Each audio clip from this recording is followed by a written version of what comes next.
Hello there, Stanley Carr here.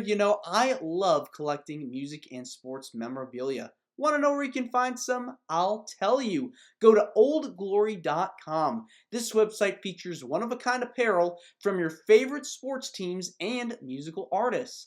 And I can help you get 15% off of all items. Use the code WWH135. Enjoy the episode.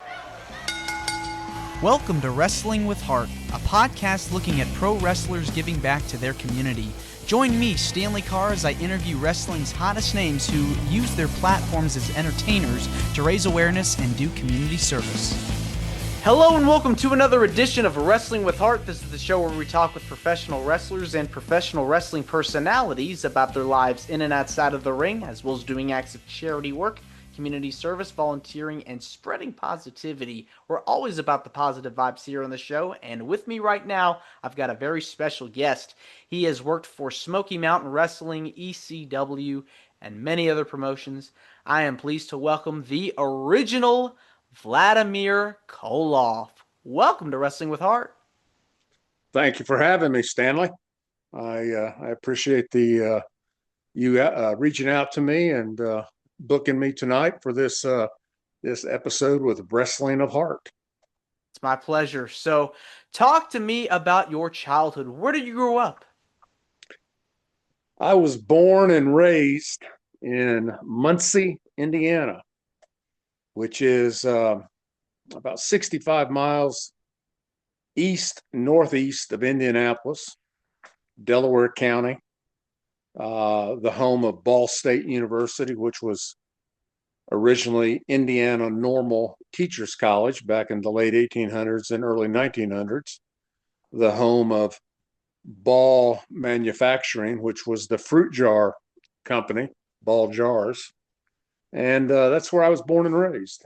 But as a kid, we moved a little bit. My father was a journalist, an editor, a publisher for newspapers and monthly magazine periodicals, and also a press secretary for a governor of Ohio. And so we moved a few times, but always ended up back in Indiana until we came here in North Carolina in 1979. So grew up in the Midwest, and in that area, there was a lot of wrestling during that time. You had Dick the Bruiser was very big over there. Dick was my older brother and I watched. I don't remember what the organization was called. We called it Indianapolis Wrestling. It was on Channel 3 on VHS or UHF, whatever it was. Saturday morning wrestling. It's Dick the Bruiser, the Crusher, Cowboy Bob Ellis. I think Bobby the Brain was on there. I think the Sheik was on there occasionally. Bobo Brazil. I think there was some Minnesota talent that came in and out as well. Yeah, I mean it's unbelievable. You go back to all these guys, wrestling, and they would eventually make their way into the WWF, the NWA, and so many other promotions. And they got their start, or they had a run in different territories. And I feel like that's something that really doesn't get talked about much today, is how the territories really set the tone for what we would see later in the world of pro wrestling. Oh, absolutely, because the territories, in my opinion, because I was really never in a territory. I never worked in a territory. I lived in the territory. I lived in the Crockett territory, but it wasn't the old Mid Atlantic. It wasn't Old Florida Championship. It wasn't Georgia Championship. It had morphed into NWA, but the territories were where the top talent was created or brewed or baked, so to speak, that later would become the backbone of the two big organizations through acquisition, through bankruptcies, through attrition, through just over takeovers. When they cherry picked, they took the TV and they cherry picked the talent, and they got the TV stations, and they wanted the catalog or the library of the videos, of the shows. And I think that's one of the problems nowadays. There's no real territory. There's thousands of small organizations that run shows everywhere with hundreds of thousands of guys that say they're pro wrestlers, and it's just not like the old days. And I'm not, not that I'm an old timer, but I knew the old men, and I wrestled some of the old guys back in the day, and obviously the younger guys that were just a little bit older than me, who were in the territories. I was on the periphery of all that in the very beginning of my career. At what age did you know that you wanted to be in the wrestling business? Last week. Well, when you say wrestling business, let me preface all this and let's go back to my childhood. I was raised in Central Indiana, Midwestern kid, summers full of baseball and community swimming pools and et cetera, et cetera, et cetera, and winters of amateur wrestling and falls of cross country meets and springs of springtime and summers of baseball and track and field meets. And where I grew up in the school system I grew up in, we didn't have organized football. Not until I got down here to North Carolina did I ever play football. But wanting to be a wrestler, I started wrestling in a club when I was in third grade. And I think I said this in a podcast a couple of weeks ago. So I started wrestling in third grade, and then in elementary, and then that morphed into middle school. It was competitive, third, fourth, and fifth in tournaments and what have you. But then in sixth, seventh, and eighth, it was middle school, and that was other schools in the county or other schools in the adjacent counties, and then culminating in a state tournament. And I did win a state tournament when I was in eighth grade for middle school, and then high school, very proficient in Greco-Roman freestyle, scholastic when I was in high school. Had numerous Division I scholarship offers, et cetera, et cetera. But as far as when I wanted to become pro, I had never even given pro a thought because of my amateur background, and I just, we knew what it was. We knew, that it just wasn't legitimate wrestling. We were amateur wrestlers, kids I grew up with, and so I never gave it any thought. And then when I left corporate America after a short run in that, I decided that I was going to use my athletic career or my athletic ability to pursue a professional wrestling career. You got to remember, when I was in eighth grade, I was 6'2", 185 pounds. I'm 6'2", 300 pounds right now. I haven't grown an inch in height since eighth grade, and I'm 6'2", almost, just over 6'2", 6'3", whatever, with my shoes on. But so I just decided after the corporate America gig, not getting credit for my work and seeing somebody else get credit for what I did, I said, well, I'm done with this. I'm going to utilize my athletic ability to make some money. And so I contacted Andre, and Andre wasn't available. He was overseas and wouldn't be home for several weeks. And I had met Ivan previously coming back from a overseas trip with corporate America. And so then I contacted Ivan, maybe on a Tuesday or Wednesday. That next Saturday, I was in the training camp.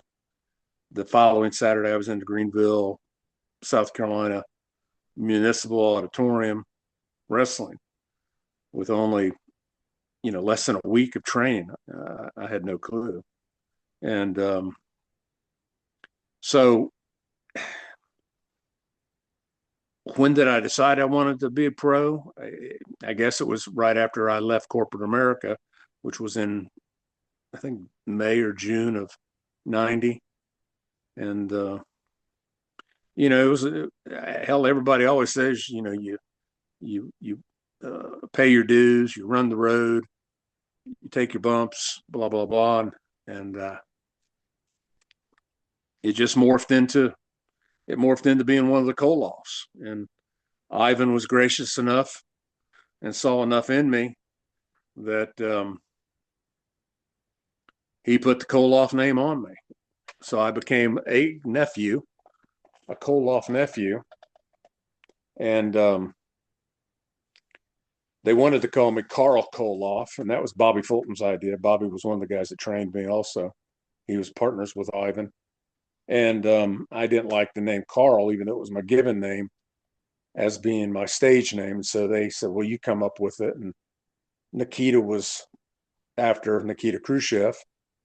And then Ivan was after Ivan the Terrible, or Ivan the Great, or Ivan the Great.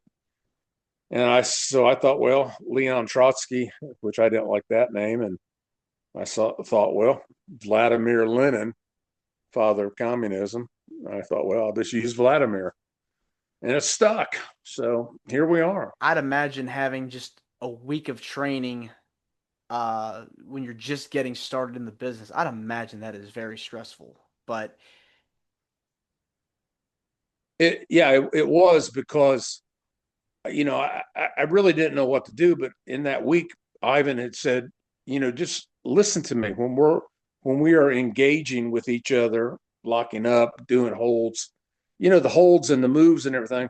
That was no problem for me because I was an amateur wrestler. I knew how to shoot a single. I knew how to duck under. I knew how to do a suplex. I knew how to do a salto. I just had to learn how to not do those with force, but parlay it or work it into a series of routines or maneuvers or what have you. High spots. How many high spots can you do at 6'2", 285 pounds? So being a heel, Russian heel, we're not taught to do high spots. We're taught to register moves from the baby faces and then make the baby faces look good. And I said in that other podcast I was telling you about earlier, I was taught two very different styles, conflicting styles. Register, don't sell, by Ivan. Do the big man stuff, the big bullish, bearish, big man moves. But then on the other hand, by Bobby Fulton, who was one of the original Fantastics, he and Tommy Rogers, to sell like crazy to make, the blonde baby face look good. So, I had some difficulty with that, but, I progressed and progressed and progressed, and it parlayed into bookings all over the world. I've had this conversation with several wrestlers on the show about if they prefer being a heel versus a babyface, and a lot of times I've gotten the answer heel because you lead the match as a heel. You work with the babyface, kind of carry them, get them through the match. Do you feel like for you it was the same? No, I prefer. I never worked babyface, but I loved being a heel. I loved harassing people. I loved giving people the business, so to speak, the fans, the crowd, et cetera, et cetera, et cetera. But I worked so many of these great, big, huge superstars all over that they were all baby faces, and Ivan always told me, just listen to him, listen to the old timer. Like Wahoo McDaniels. Wahoo was never a heel. He was an ultimate baby face, especially here in the Carolinas, Virginia, Tennessee, Georgia. And I bet you I worked Wahoo 100 times, and it was just I was just taught to listen to the elder statesmen, so to speak. The Demolition Axe, the Samoans, um, the Jim Cornette people, Animal and Hawk,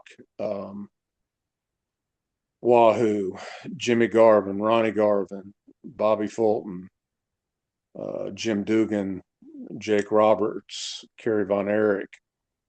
I was just taught to listen to those guys and then do my heel stuff in there, and then come back, and let them call the match. I mean, if I was working somebody that was a much lesser name, they would just say do a squash match on these people, and I wouldn't beat the daylights out of them, but on the other hand, I would beat the daylights out of them. So yeah, I guess the heel in that, me being the heel in that, I beat them up, but not literally, but when it came to the upper talent of the industry, they always led me. So they always called the match. Um, Early on, you talk about, being able to listen to what people are telling you and be able to, pick up so much knowledge. Do you recall any pieces of advice you got from trainers or mentors early on that you've applied to today after your time in the business? Um, yeah, I mean, just try to think about what you're going to do before you do it. The old adage, which I've heard all my life, but it is like measure twice, saw once. Think about what you're doing. But in the wrestling business, you're caught up in the heat of the moment, and you're caught up in the action of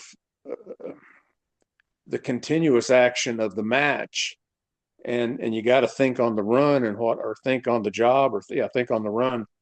And it's a little hard sometimes to do that, especially when you're not seasoned, and so yeah, just think about what you're doing before you do it. But it's kind of hard in the ring when you got 200, 300, 3,000, 10,000 in Japan or India or Australia or wherever screaming at you, or 5,000 Lumbee Indians wanting to kill you and Ivan because you're wanting to kill Wahoo McDaniels and Chief Jay Eagle, down on the Lumbee Indian Reservation. It's just, it's hard to remember all these things, pieces of wisdom that have been given to you, when you're trying to portray something. And it was hard to portray or stay in character as a Russian, for whatever reason. But Why do you feel it was hard? well, because for one thing, nobody kayfabed. I mean, it was dead. And I didn't go to the extent that Nikita went to with the legalities of the name, which I won't get into. But if any wrestling fan really knows, there were legalities of the name that he pursued. I didn't do that. Um, Restaurants, bars, hotels, and then sometimes it works. Um, you get stopped. Where are you going? Oh, well, for one thing, I was going from Indianapolis to St. Louis, and I was on Interstate 70, and it was late, and I was flying in my car, and I got stopped by the Illinois State Police, and the guy looked at me and he said, "Hoss, where are you going so fast?" And I said, "Well, I'm trying to get to St. Louis." I said, "I've got tomorrow morning. I have appointment at, I think it was Shands or Cardinal Glennon Children's Hospital in St. Louis. I can't remember. I said, I have an appointment at Children's Hospital in St. Louis. Why are you going there?" I said, "I'm going to see babies who are sick." bottom line. And so he said, "Oh, okay, have a nice day," and he let me go. And I told him I was a wrestler and blah blah blah. So I stayed in character with this guy, even though he was looking at my driver's license and it had my given name on it, and my registration of my car had my given name on it. I'm in character, so he let me go. But so we're playing at golf tournaments or what have you, charitable golf tournaments. It was a little hard when you're in a fivesome or a sixsome or whatever captain's choice deal, and you make a bad shot and you just start, you don't think about it. Next thing you know, you're right back to your real voice instead of staying in character. And one thing about Nikita, he stayed in character, man, all the time, even to the point that the boys kind of got pissed off at him. I heard when he was on the airplane with Crockett Airplane, he'd be using the voice, and they're like, well, whatever. But Ivan didn't really use the voice when we were on the road either, only when we were at the shows. So It seems like in the 80s and the 90s, during this period when you had like these foreign heels yeah, coming from another The part, Iranians, the Germans, the Japanese, the Russians. and you had to really like be in that role and stay in that role even outside of the arena. I'd imagine, you know, it could be pretty it could be pretty intense because you're trying to keep this character going, but you got to go from place to place. And it's I'd imagine, I can see why it'd be pretty hard. I remember when I was in the training camp with Ivan, down the road from the training camp. This was on the east side of Charlotte. There was a convenience store down there, and we would go to the convenience store afterwards and get Gatorade or soft drinks or what have you. And this was in Charlotte, and Ivan was hot. It was Ivan Koloff, and wherever he went, he was recognized. And at the time, I looked a lot, I mean, a lot like Nikita in the fans' minds. Now, if you put us together, we didn't really look that much alike other than bald head, goatee, and big. So we walked into this convenience store, and the clerks, oh, that's Ivan Koloff, blah, blah, blah. And I don't think I'd had the gimmick put on me at this point. Some guy asked Ivan for his autograph, and he turned to me and said, "Can I have your autograph?" And I said, "Sure." So I signed Carl Brantley. That's my given name, Carl Richard Brantley. I signed Carl Brantley. The guy looked at it and he said, "Well, who the hell is Carl Brantley?" So, but like I said, when you check into a hotel and you're using your credit card or you're giving them your ID and it doesn't say Vladimir Koloff on it, even Ivan's didn't say Ivan Koloff on it. His passport didn't say Ivan Koloff on it. It's a little tricky, So, Yeah, it's like but it worked. It worked. yeah, you got to find that balance to be able to be in character and get out of character and try to maintain, a level of normalcy before you get back on that plane and start going to the next town, because it can be hard. It can be very uh it can be What if you tough. met a young lady somewhere and you develop a relationship, and then one day she sees your driver's license and it doesn't say Vladimir Koloff on it, right? I Hmm. mean, Yeah. so no, I didn't lie to you. No, I was not. I was not being deceptive. I was just trying to protect the business. In modern times now, I feel like it's harder now to be in character than it used to be because of the internet and social media. Well, I mean, yeah, look at us right now. I mean, this would never have happened 35, 40 years ago. Yeah, I mean it's changed. Do you at all keep up with the current product? And if so, you don't keep okay. I don't watch it. I don't watch it. It's I don't even know where to find. I watch very little television to start with. I get on my email and check those things in the morning. I do Facebook, and I do Facebook because of some of my agriculture endeavors, but I don't keep up with the wrestling. I was at WrestleCade where I met you, I believe, and I saw a lot of my contemporaries and my coworkers and friends and what have you that I hadn't seen 25, 30 years. And it was great to see them. But as far as the product, people would say, well, there's so-and-so. And I'm like, I don't know who that is. Well, there's she's such and such AEW. I don't know who she is. Let's talk about when you go to these conventions, when you go to WrestleCades, and see all these people that you hadn't seen in a long time. I mean, it's got to feel good to get fans come up to you and see you and recognize you from your time in the business, and also see people that you hadn't seen in so many years, and it's like that when you reconnect with them. Oh, it was. I was elated. I don't know that a 300-pound, 6'2" retired professional wrestler that bench pressed 605 pounds at one time should say elated, but man, I was happy to see these guys and the gals. It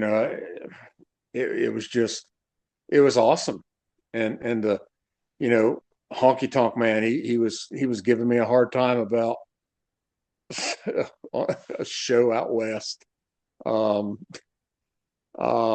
Jake was talking about Oklahoma City.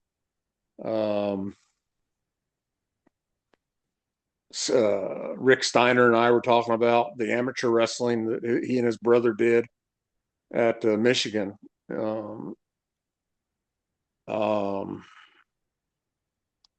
Lex was talking to me about the WWF shows I did in Canton, Cleveland, Erie, and Buffalo.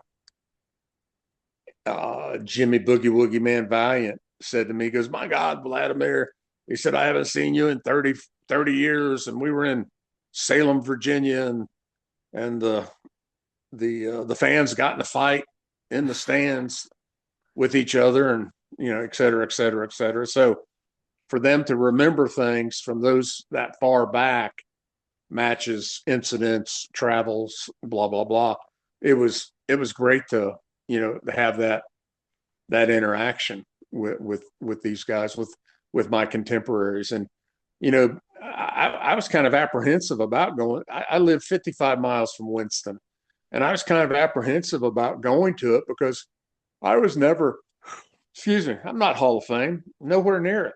I wasn't a superstar with these guys, WCW or WWF superstar. I was kind of apprehensive about going, and Demolition Axe said to me, he said, Vladimir, he said, you were there. You were in it. You were one of us. You were part of it. He said, so don't discount yourself. He said, you were there. You wrestled all the greats. And, Bruno Sammartino and Dominic DiNucci and a few others, they said to me, I came into the business at the wrong time. If I'd have come in the mid 80s instead of the early 90s, it'd have been a whole different story. But I doubt I'd have been a Koloff if I came in the mid 80s instead of the 90s, early 90s. So it was great to see these people at WrestleCade. Even the fans, people were like coming up to me, oh my God, that's Vladimir Koloff. We haven't seen you in 15, 20 years, blah, blah, blah. And, we saw you last here. We saw you last there, or my son saw you overseas, or you were doing something with the Department of Morale, Welfare, and Recreation in Guam, or Tinian or Saipan, or Marshall Islands, or Auckland, New Zealand, blah blah blah, or on the deck of the USS Dwight D. Eisenhower. I wrestled Craig Pittman up there in Norfolk on the deck of the Eisenhower aircraft carrier, and believe it or not, I was a Russian and Pittman was a Marine. And if you know anything about the armed services, even though the Marine Corps is part of the Department of Navy, the Navy boys and the Marines hate each other. And the Navy guys on that ship were cheering for me, beating up the U.S. Marine Corps guy. which was crazy. So, you know, I did have interaction with fans down there and other wrestlers, and it brought back a lot of memories, and it made me happy. The 3 days that I was there, I was overwhelmed. We got the chance to work with so many people over the course of your career. Who would you say have been some of your favorite opponents that you got to step in the ring with over the years? Bam Bam Bigelow, Samu, uh, Jake. I sold the hell out of Jake's DDT in Oklahoma City, and the referee actually thought I was paralyzed. And I'm like, shut up, count me out. I said, that's Jake Roberts, man. How can you not sell for him? Pistol Pez Watley, Kerry Von Erich. Man, Kerry was a delight. Even with his demons, he was a delight. Um, Honky Tonk Man, the Road Warriors, Joe and Animal, man, they loved me. They let me do whatever I wanted. Nikolai Volkov and I tag teamed together at a baseball stadium here in North Carolina, big baseball stadium, and wrestled the Road Warriors. That was awesome. Uh, Greg Valentine, man, I loved working that guy. He was awesome. Demolition, Andre was a dear friend of mine, a very dear friend of mine. Um, Terry Funk, he was funny. He made he always tried to get me to break character in the ring by things he would say, and it was excruciatingly painful to try to stay in character working him because he was just the way he spoke and the way he was trying to get me to break character. And Ivan and I had a lot of good tag team matches with the Fantastics, with Rock and Roll Express, Ricky and Robert. Man, those two men they were great. Ricky and Robert were great to me. They were just absolutely.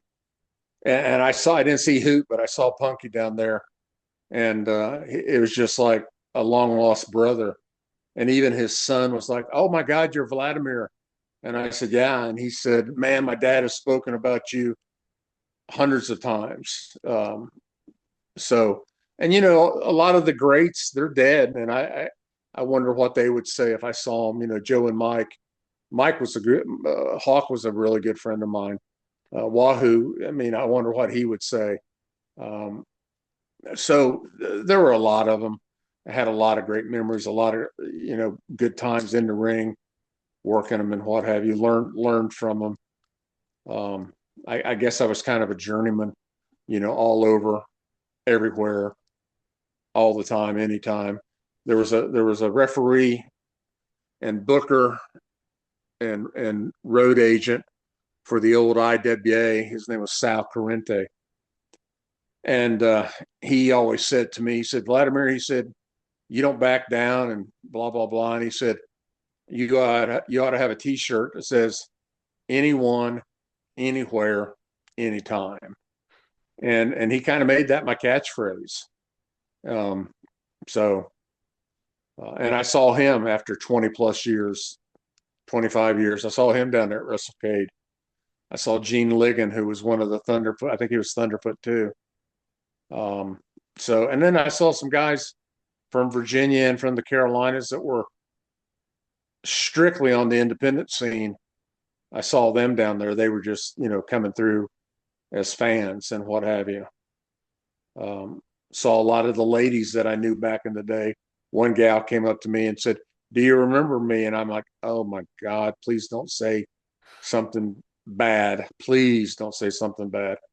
And she goes, "Oh no, I'm so and so." And I said, "Oh, I remember you, blah, blah, blah." And I, I said, was I nice to you? I said, I wasn't rude to you. She said, "No, but you're rude to everybody else." So Yeah, it's really an amazing feeling to have memories, that like that when you're in the public eye and you're giving people, things that they're gonna remember the rest of their lives. And I feel like there's no better feeling than making someone's day, and giving them that memento that they're gonna cherish for years to come. And I know outside of wrestling, you've done a lot of charity work and have been involved with different things, activities outside of the wrestling world. What kinds of activities, as far as charity work is concerned, have you done to help out in your community over the years? I did, excuse me, back when I wrestled, I played in a lot of, excuse me, celebrity charity golf tournaments, child abuse. It was called Kappa, Child Abuse Prevention Association of South Carolina. I played in that a couple times with Ivan, and then got Stan Lane into it. And Stan and we would show up at these things down in, it was in Hilton Head and Datoll Island and Fripp Island and down in southern coastline of South Carolina, and then um, the Brenner's Children's Hospital here in North Carolina. They had a big golf classic, which a buddy of mine who's deceased, Rich Brenner, he was the sports commentator, sports analyst for WGHP out of Greensboro. Rich always put that on. I did that all the time and hammed it up with those guys. Then I did that for several years, and then I did. There was one in Hickory, North Carolina. I can't remember. I can't remember the name of the. Uh, it'll come to me. Um, so I did a lot of golf tournaments. Cardinal Glennon. It was either in Indianapolis or St. Louis. Shands Children's Hospital down in Gainesville. Um, those were the golf. There's a couple other golf tournaments that are escaping me at this point. But so I did those golf tournaments for those charitable organizations specifically. I did mostly children's gigs. I didn't do a lot of charitable like American Red Cross or Salvation Army or anything like that. I always lended my name or my image or my personality to anything that had to do with kids. And if I went to the hospitals, oh, there was a big Shriners Classic down in South Carolina. We played in some tournaments down there, and funny thing is, I am a Shriner now. Um, but anything that had to do with the kids, I helped out. And if I went to the hospitals, I was always sure to shave my face and shave my head with a razor, slick. I mean, bald. And if I saw any children in there that could be around somebody from outside the facility, and they weren't afraid of cross contamination or spreading germs, I wanted the kids to look at me bald if they had lost their hair through medical treatments or what have you. I wanted to look at me and think, well, he doesn't have any hair either. So I tried to do that and tried to be as hospitable in that capacity to those children, because those babies didn't have a choice. They didn't ask to be afflicted. You know, it got dumped on them horrifically, and so I was always soft about that. I did a lot, and I mean a lot, of fundraising for the Children's Miracle Network through a national retailer. And I was all over the country doing that with them under a verbal agreement with one of the higher ups in that corporation. And I did a lot with that. And I was happy to do that because, raising money for those causes. And I still do that right here in town where I live occasionally. And it's a national organization, but it benefits local children's hospitals. And the closest one to me is Duke Children's Hospital. And last year at a local national retail, I did right at $8,000 in one day. 100% of that money, 100% of that money went to Duke Children's Hospital, not in my name, but in that name, in the name of the local retailer. And I don't care whose name it's in, just as long as it gets to the kids. As I said, I'm a Shriner, and to be a Shriner, you have to be a third degree Master Mason, a Freemason, and I am a Freemason. I'm not the boogeyman. I am a Freemason. Well, let's talk about the Shriners. What made you decide to pursue that? Well, you have to be a Freemason first, and that's a series of teachings, um, first degree, second degree, and then third degree. Ultimately, all Freemasons are third degree Master Masons.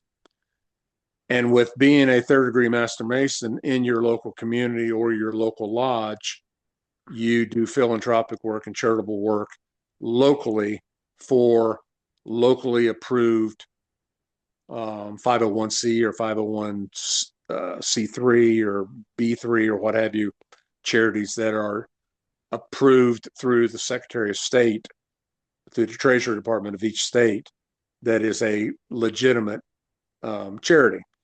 And so when you do these when you do your charitable work, whether you're shoveling snow or you're doing a soup kitchen or you're doing a trick or treat, a trunk or treat candy thing where they drive through with their parents, or whether you're raising money, parking cars at a local event and raising money via that, any monies that you raise go to those charities.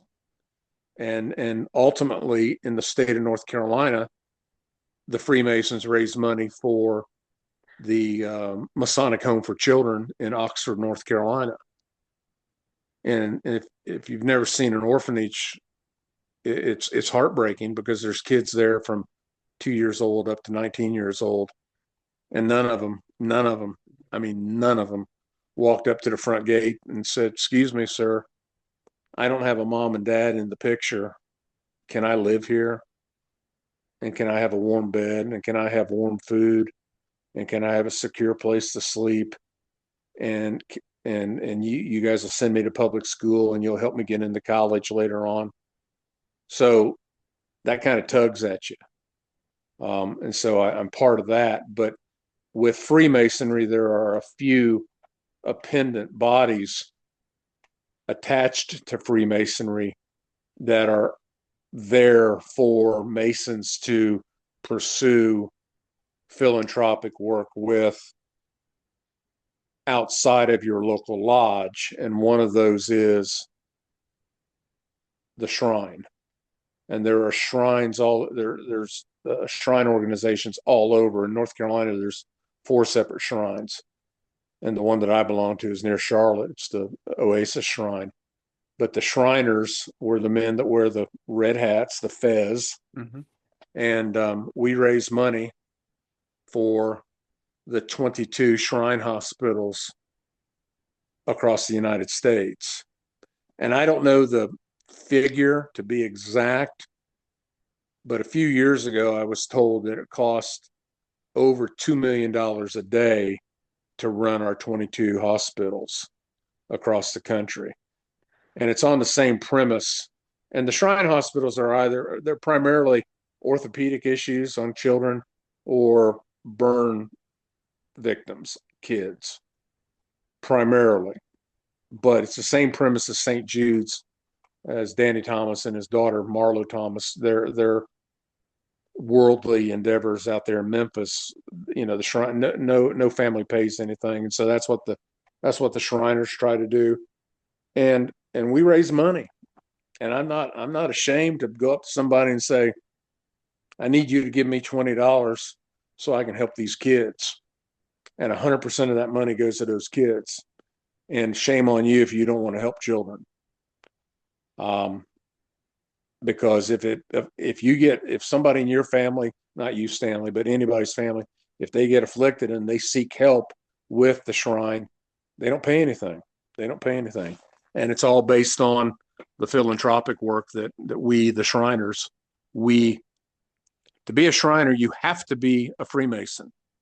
Not all Freemasons choose to be Shriners. But if you're a Shriner, you are a Freemason. And so if you choose that, you're devoted to raising money to help those kids who need to be helped.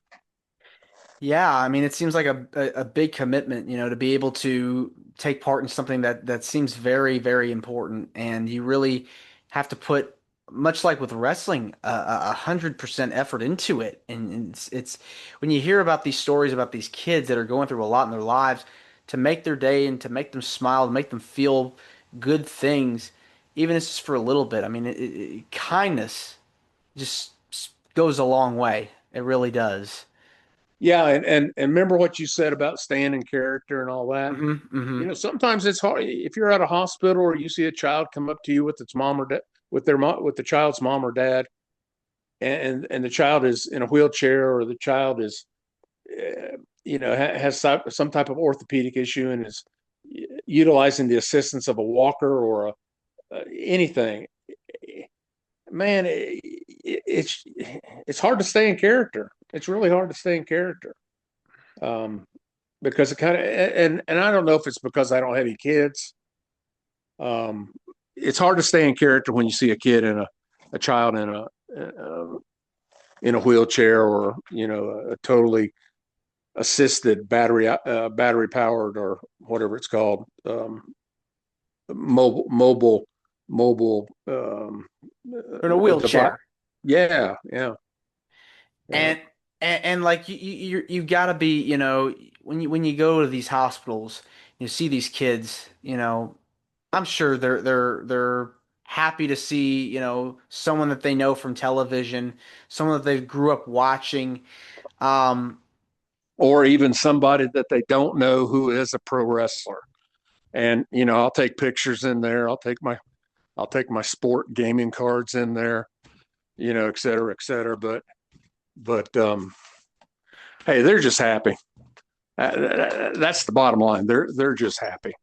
was there a moment or an event that you were a part of when being a part of the Shriners, or a story that you have, sharing a moment with someone? Um, was there like a moment where you felt, um, this was a heartwarming moment, this is a touching moment? Uh, do you have any stories in particular that you care to share? Well, being a Shriner and foremost being a Freemason, we are taught not to seek glory and infamousy. And so, yeah, it's touching when the shrine raises millions of dollars, but you're not there because you're Vladimir Koloff. You're there because you're Carl Brantley, the third degree, or I'm a 32nd degree Freemason. I'm a Scottish Rite Mason. But when I was doing all these, if I'm a Shriner, a Freemason, or a Scottish Rite, uh, I it, I leverage who I am to get companies or people to give money. Um, but I don't, when I'm in the event, I'm not bragging about who I am in the event, if that makes sense. Yeah. Um, just like I raised over $8,000, and in one day, and nearly 4,500 of that was from corporate sponsorship, and they wrote a check to Duke Children's Hospital in my name, and the memo said Vladimir Koloff donation charity. So that was, and then when I presented that to the retail outfit that I was sitting there with, working with, and then I was selling my pictures with 100% of that money going to that. That was very, very gratifying. Now I will tell you, I'll tell you another story. And this happened back when I was wrestling in about 94, 95, maybe 96. I was in South Carolina, and the girl I was dating lived in South Carolina. I had been off for a couple of days. And so I was down there visiting her. And I said, well, what are we going to do today and tonight and blah, blah, blah. And she said, we're going to go to the races. And I'm thinking, oh, all right, whatever. and her family, brothers, cousins, uncles, father, whatever, they raced. They raced in dirt track automobile racing, and I'd heard that there was a big dirt track in that town that they lived in down there. So we go to the track, and I was on. I don't remember if it was Smoky Mountain Wrestling or if it was South Atlantic Wrestling or ECW at the time. It wasn't WCW because I wasn't on WCW TV. Um, but I had been on TV and with Ivan, and so we show up. The girl and I show up at the track, and we go up in the stands, and it's packed. There's 10,000 people in this grandstand, easy, and they're walking around. Staff members of the track are walking around selling these 50-50 tickets. You buy tickets, and then 50% of the proceeds the track keeps to do with whatever, and then the other 50% goes to the person who wins based on the ticket that you've got. So I bought $100 worth of tickets, and everybody around me said, "Oh God, Vladimir bought $100 worth of tickets," blah blah blah, whatever. And so I've got all the tickets, and the next to the last race was finished, and they had the little girl who was the daughter of the guy who won the next to the last race draw the ticket out. There's 10. I'm not kidding you. There's 10,000 people in this grandstand. If there's one, there's 10,000. It was packed, and people knew that I was there, all around us. Blah blah blah. They're calling it. The little girl pulls the ticket out. The announcer's down there on the track with the microphone, and he's calling the numbers out. And I'm looking, and I said, "Damn!" And the girl I was with, she said, "What? What?" And I said, "I missed it by one." And as a kid, I had dyslexia really bad. It was hard for me to read. And then I got looking at the ticket, and I said, "No, I won it. I won it by one. It was it was next to the last ticket on my string of 100." And I said, "I won this damn thing." And so everybody's hooping and hollering. They said, "We got a winner. We got a winner." So I went up to the press box, and they said, "Yeah, man, we got a winner from the Koloff family, Ivan, Nikita, and Vladimir. We got Vladimir Koloff, blah, blah, blah. He's the winner. Your grand prize." It was like 10,000, half of it was like 10,800 bucks or something. It was something nuts. And it was a bag. It was a brown paper grocery bag full of money. Over 10,000 bucks. Vladimir Koloff, professional wrestler, blah, blah, blah. They're announcing it over the speaker, and people are just going. The people are going nuts. They're yelling and screaming and booing, and, "Oh, that son of a he's got plenty of money. He doesn't need the damn money." Blah blah blah blah blah blah. Well, it just so happened that the half that the track kept, they were giving it to the Shrine Hospital in Greenville, South Carolina. And I grabbed the microphone out of the guy's hand, and I said, "Let me tell you something, you SOBs." I started cussing. I said, "Let me tell you something, you SOBs." I said, you're ridiculing me for winning this $10,000. This other 10,000 is going to the track. I said, going to the children's hospital. I wonder how many of you would do what I'm getting ready to do right now." And I said, "You know what?" I said, "Here's your $10,000 that I just won. Give it to those kids that are at that hospital who are dying." I said, "How many of you SOBs out here?" I said this, I healed on them. I said, "How many of you SOBs out there would give this $10,000 up?" And I gave it to them. I handed them the bag of money. And I'm going to tell you something. I walked out of there proud as a game rooster. I was proud. And I healed on them. And I was proud that I healed on them. I turned on them. And people were like, "Oh, we're sorry. We're sorry." Blah, blah, blah, blah. I'm like, "No, man, it's too late. Don't apologize. Do not apologize." And I'm thinking, where is your heart? Well, I don't know that my heart didn't want the 10,000 bucks, but I wasn't going to be healed on like that because I want it fair and square. So that was a proud moment. So. Well, you were able to give part of that money to a good cause. You're able to work with, such a group like the Shriners and giving back to these kids and working with the hospital, being there for them. meant so much to you and Yeah. meant so much to the kids to be able to meet someone, wrestler, celebrity, public figure, and you put a smile on their face. So kudos to you for doing that. And Thank you. Thank you. you're welcome. What is it about giving back to the community that gives you the most joy?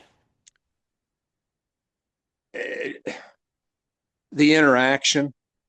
Again, this big national retailer that I do so much with here, um, the store manager is a dear, dear, dear friend of mine of 40 years.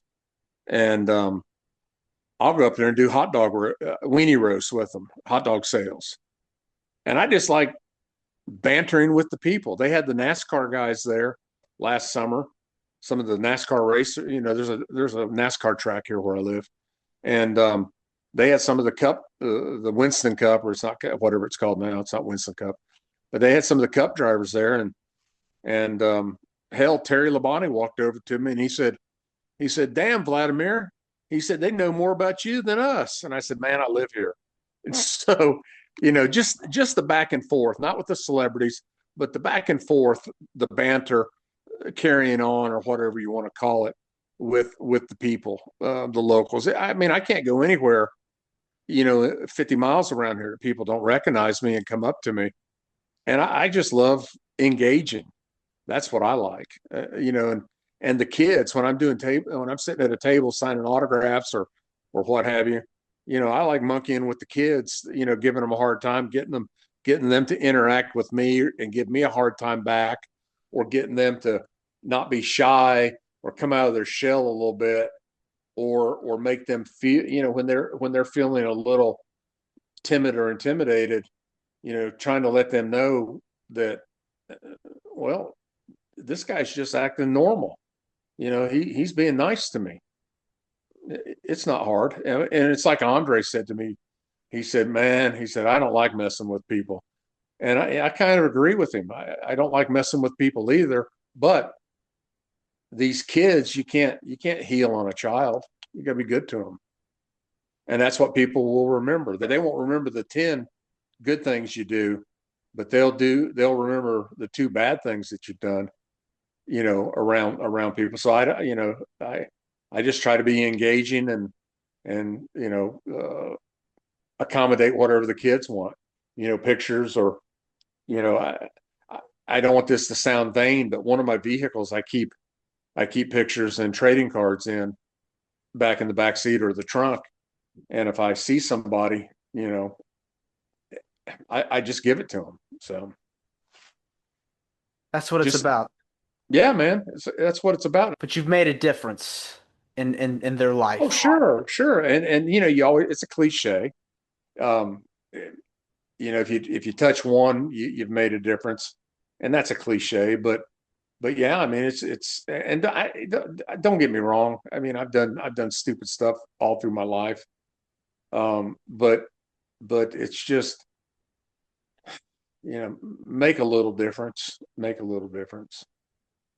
So It just goes a long way. You make one difference, one to the next, and keep on going. yeah, yeah, and my uncle, my mom's youngest brother, he said to me a long time when I was a kid, he said, "You sow what you reap." I mean, you reap what you sow. And I never knew really what he meant years ago, but you know, like I said earlier, you can do 100 good things and nobody talks about it. But as soon as you stub your toe, they're all over it. And so, but it never helps. It never hurts to be good to somebody just in case you stub your toe. You've had such an incredible career, and you've been able to do a lot of wonderful things, as we've talked about here on the podcast. Well, let me tell you something I did today, and I am not blowing my horn, and I am not putting myself over.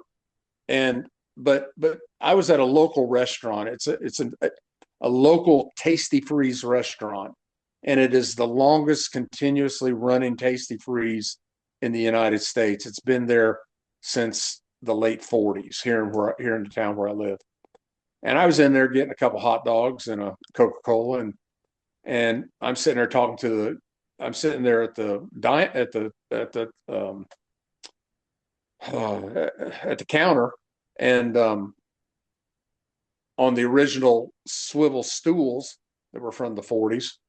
And I'm sitting there, and the girl's ringing somebody up, and she's giving me a hard time. And somehow the woman that she was ringing up, her or the transaction did not go through on the internet for some reason. And I guess they both thought that it did. And the woman said, "Thank you." And she left. And then the girl's helping me. And then the girl looks back at the card reader, and she freaks out, and she goes, "Oh my God, her payment didn't go through." This girl was 16, 17, 18 years old, and she's freaking out. And so she runs outside to try to find the woman. She can't find her. And the woman didn't leave, on purpose or anything. She thought the transaction went through. And the little girl's upset, and she's almost crying. I said, "Listen, don't worry about it." I said, "How much was it?" She looked at me, and I said, "How much was it?" She said it was $30.22 or something like that. Hell, I put $30 down, and a buddy of mine who was 3 or 4 deep in the line to pay. I went to high school with the guy.